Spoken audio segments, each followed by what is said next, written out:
Okay, let's now put the debt service reserve account into this, which is often one of the most painful parts of a model. So this might really not have all the elements in here, but let's hopefully we have a lot of them.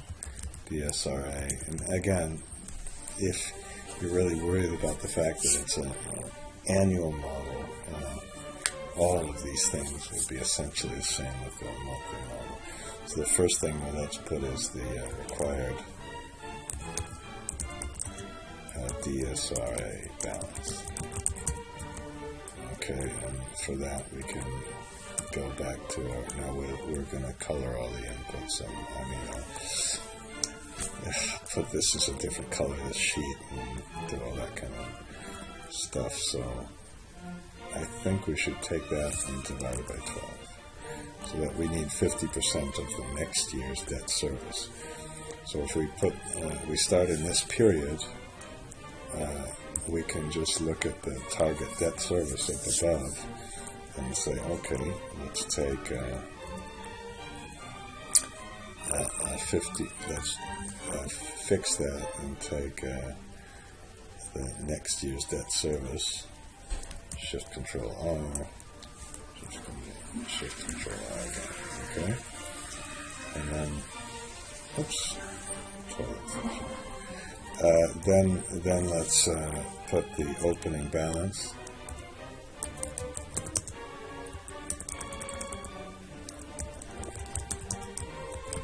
Now, I have to tell you that this is sometimes easier with sculpting than with if we had put some sort of debt to equity in here, minimum and so forth. But so let's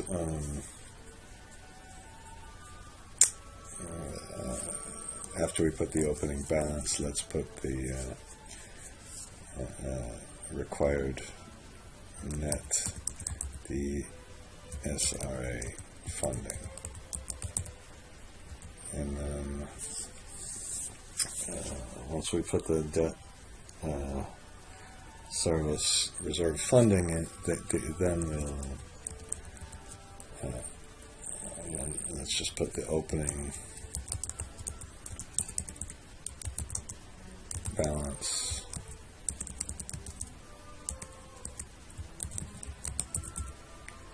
and then we'll add the DSRA funding and put a closing balance, and then I ran out of space, and then we'll put the interest income. And the interest income is going to cause another problematic circular reference that I hope will not be a disaster. So our opening balance comes from down here. Our debt service reserve fund, our opening balance is equal to our closing balance in the last year. Our debt service funding comes from here. So we have the amount we need minus the opening balance, and the closing balance is just the opening balance plus the net amount we put in, and finally the interest is the opening balance multiplied by by this one. Okay, and we Shift Control R, and what happened to our opening balance equal to the closing balance. Okay, and I'm just making a video, I'll be right there. Okay, and we eventually get to be 0, and okay, it looks like I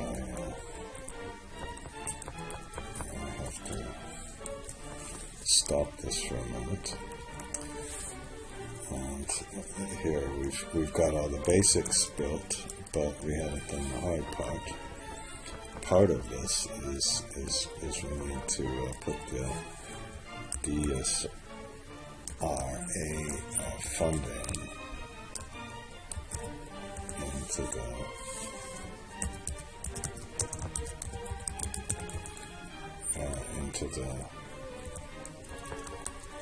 the sources and uses statement. I can't seem to get that word out. I suppose I can put the closing balance in. And that changes the equity issued. Doesn't change the debt issued. That's the whole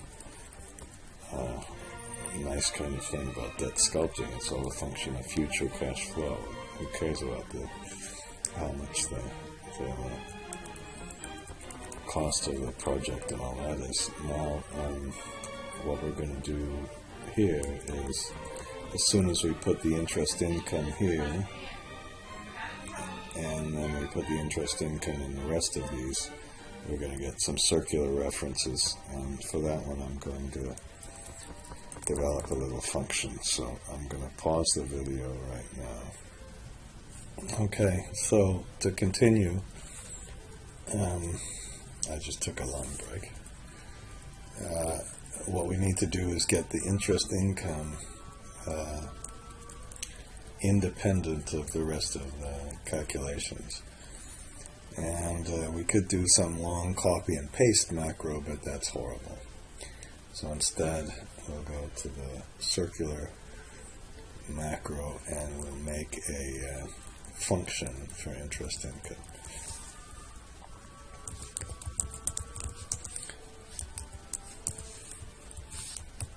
And as we if you've watched any of the other videos, if you haven't, that's good for you. What I do is kind of start at the end. And if you notice this, what happened is that the interest income is 3% of the opening balance, but the opening balance is actually 0.5, 50% of the debt service.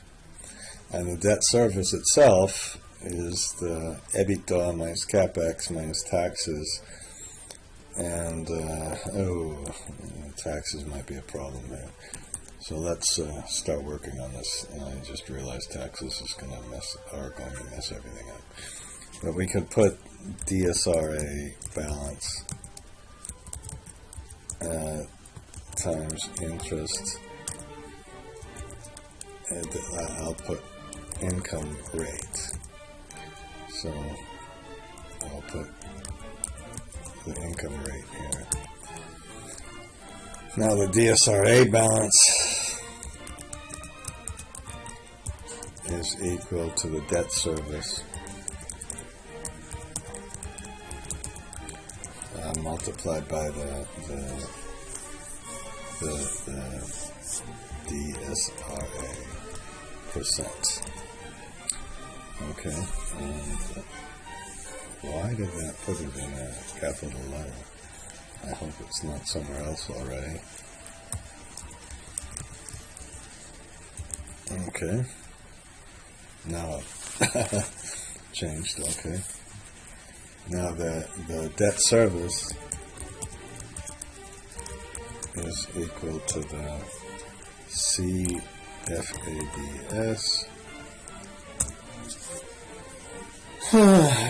CFADS divided by the DSCR, and so we need the DSCR, and the CFADS equals EBITDA minus taxes minus plus interest income, and that's why we have the primary circular reference, so we need the EBITDA Now, unfortunately, we're going to need to compute the taxes. That's going to be a horrible pain. Taxes are equal to EBITDA minus the depreciation expense minus, oh shit, minus the interest expense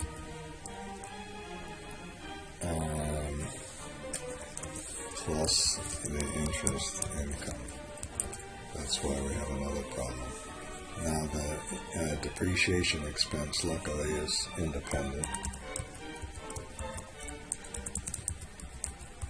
Now, unfortunately, the interest expense is the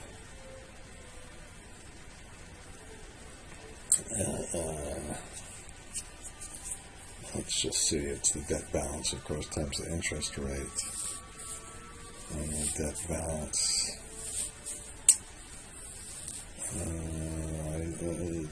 is that influenced? I think, I don't know. I think, can we put in the interest expense into, okay, and then we need a 4i equals 1 to 10 for iteration.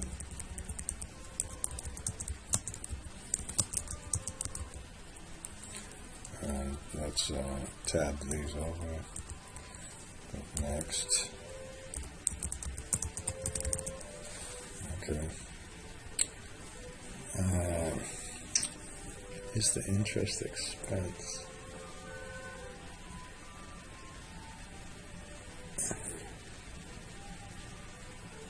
I have a feeling this is not correct. Bad feeling about this. But we'll try it. So here's what we do. I'm actually going to put this up here so we can recompute it. Equal interest income, and then we put the various things in, and then we put the DSRA percent. So far so good.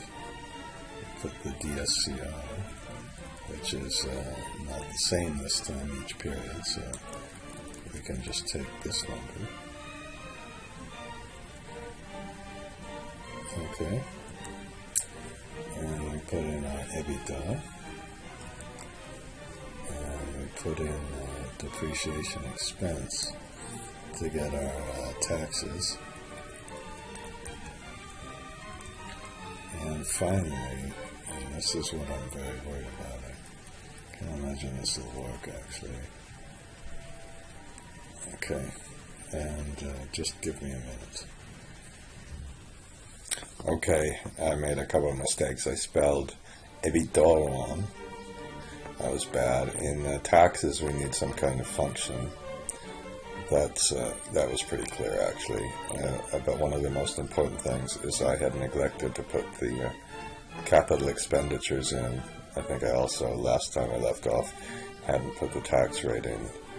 So after you do all of this, the interest income you compute, and the interest income from the function can be placed next door to one another, and you can make sure that they're the same for each level. Okay. Now, something that's perhaps a little bit bad about this is that we have a whole lot of debt issued, and perhaps you could even force some negative equity in here. I mean, some equity issuances, which would have a negative dividend. And I suppose we could do this. You know, we could.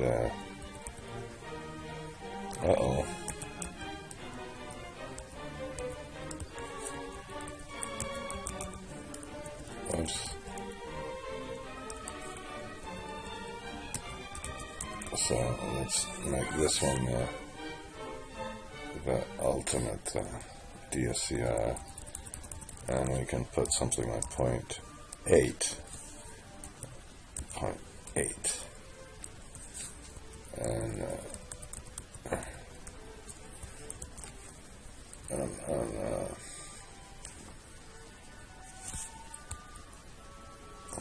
then now you have negative dividends. And actually, we went kind of too far, because then we can start repaying the debt, and we have too much equity. So, you know, maybe we could kind of sculpt this a little bit better.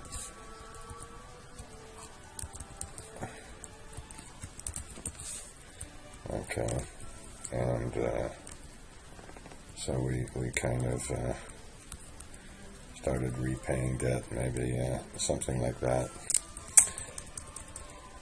And then let's put the debt issued here, or repaid. So if, of course, it's negative, it's debt issued.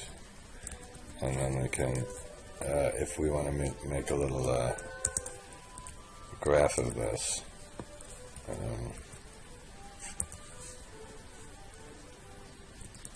okay, put the year. I'm going to put the year right on top here, and then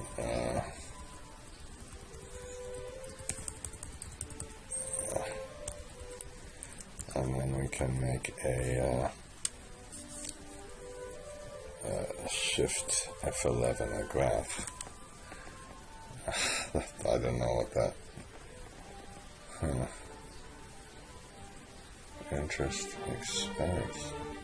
The interest expense. Oh, here we have some problems. Huh. Oh well. You know, we can't forget to do this every single time we have to press that button. So here we go. So we have some I don't know why interest expense is always positive. Oh, we have some negative amounts here. I couldn't see them at first. And then we have some debt repayment that's pushed towards the end, and the CFADS is down and up. So okay, you know, let's fix the graph. All we have to do here is put if it's a if this is true, then we put this. Otherwise, we put equal NA like that. About to equal. Oops. Oh, come on.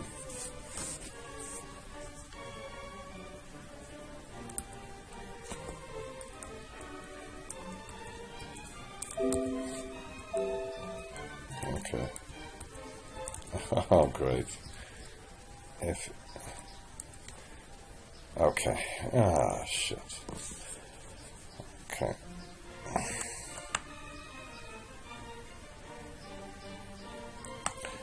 If it's true, then we put the year in. Otherwise, we put NA open, close brackets. And we put this in. Okay, so then we have these things on the bottom, and we go and make the format axis, and we do it as a date axis, and then we can kind of see what's happening. So we have the debt issued, and the interest expense is finally going down, but the repayment is pushed way to the back. So this is cash flow and debt service. Okay, and now let's make a summary sheet. How's that? If you press Shift F11, it'll make a new sheet, I guess in front of it. And let's put this in the summary sheet. Okay, and you know, here's the couple things we're going to have to do. We can, you know, maybe put our debt DSCR. That's the first one. Let's put our availability payment. Okay, we can see what happens if we put different availability payments. And we probably should put a graph of the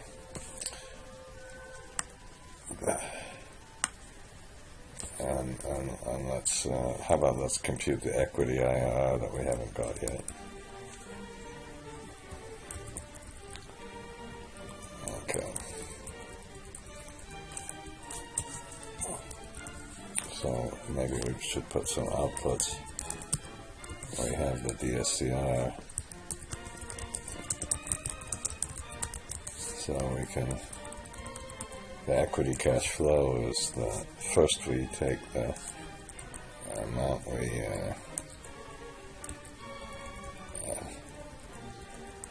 put this,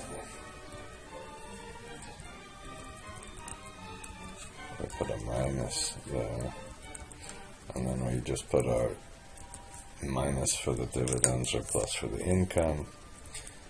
And I think I'm going to just use the regular IRR on this one.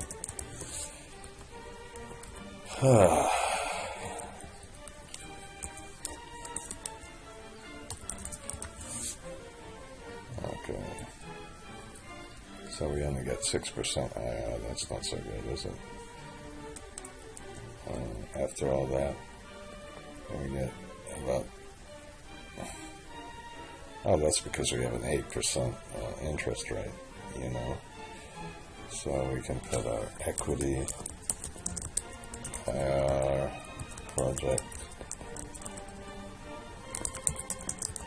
IRR and pre-tax IRR. So I'm kind of going backwards here, but this might be the order with which you really look at things. Okay, and then finally we can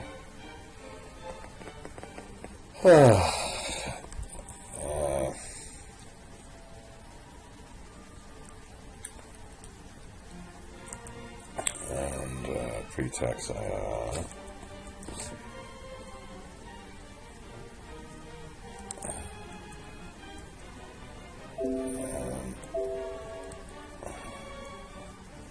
Well, you can see that if you would not have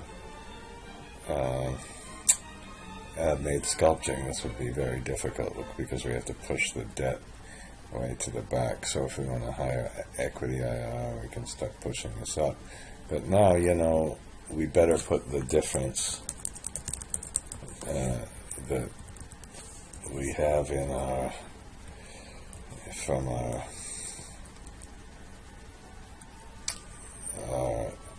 thing, and this just is a perfect illustration of why you'd like to make a function for these kind of things, because you know, once you start changing things, you're going to have to redo the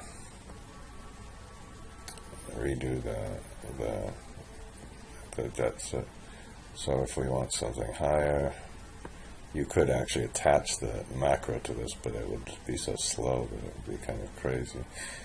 So that's what you can do to kind of look at what's going on with these things. So I think I'm going to stop this. And well, I suppose we should put the DSCR target